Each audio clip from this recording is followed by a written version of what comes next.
ಜೈ ಜವಾನ್ ಜೈ ಕಿಸಾನ್. ನಾನು ಎಸ್ ನಾಯಕ್ ರೈತ ಅಂತಂದು ಸಮಗ್ರ ಕೃಷಿ ಇನ್ಫಾರ್ಮೇಷನ್ ನಿಮ್ಮೆಲ್ಲರಿಗೂ ಕೊಡಲಿಕ್ಕೆ ಆಸೆ ಇದೆ ನನಗೆ. ಮತ್ತು ಈ ಟೈಮಲ್ಲಿ ಬಂದುಬಿಟ್ಟು ತೊಗರಿ ಬೆಳೆ ಬಗ್ಗೆ ಎಕ್ಸ್ಪ್ಲನೇಷನ್ ಮಾಡಬೇಕು ಅಂದ್ಕೊಂಡಿದ್ದೀನಿ. ಸಂಪೂರ್ಣ ವಿಡಿಯೋಗಾಗಿ ನನ್ನ ಚಾನಲನ್ನು ಸಬ್ಸ್ಕ್ರೈಬ್ ಮಾಡಿ ಮತ್ತು ಲೈಕ್ ಮಾಡಿ, ಶೇರ್ ಮಾಡಿ. ಇದು TS3R ಅಂತಂದು ಇದು ತಳಿ ಸೂಕ್ತ ಅವಧಿ ಮತ್ತು ಇಳುವರಿ ಇನ್ಫಾರ್ಮೇಷನ್ಗಾಗಿ ಟೋಟಲಿ ಯಾವ ಥರ ಬಿತ್ತನೆ ಮಾಡಬೇಕು, ಯಾವ ಟೈಮ್ದಲ್ಲಿ ಮಾಡಬೇಕು, ಇನ್ನೂ ಮೋರ್ ಇನ್ಫಾರ್ಮೇಷನ್ಗೆ ಕಂಟಿನ್ಯೂ ಆಗಿ ಫಾಲೋ ಮಾಡಿ. ಓಕೆ, ಫಸ್ಟ್ ಬಂದುಬಿಟ್ಟು 1 ಎಕರೆಯಲ್ಲಿ ಎಷ್ಟು ಬೀಜನ ಹಾಕಬೇಕು. 1 ಎಕರೆಯಲ್ಲಿ 4 kg ಹಾಕಿದರೆ ಬೆಟ್ರು ಅಂದ್ಕೊಂಡಿದ್ದೀನಿ ನಾನು. 4 kgನ ಹಾಕಿದ್ದೀನಿ 1 ಎಕರೆಗೆ ನಾನು.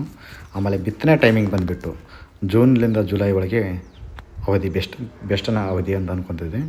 ಆ ಅವಧಿಯಲ್ಲಿ ಮಾಡಿದರೆ ಒಳ್ಳೆ ಇಳುವರಿ ಬರೋ ಚಾನ್ಸಸ್ ಜಾಸ್ತಿ ಇದೆ.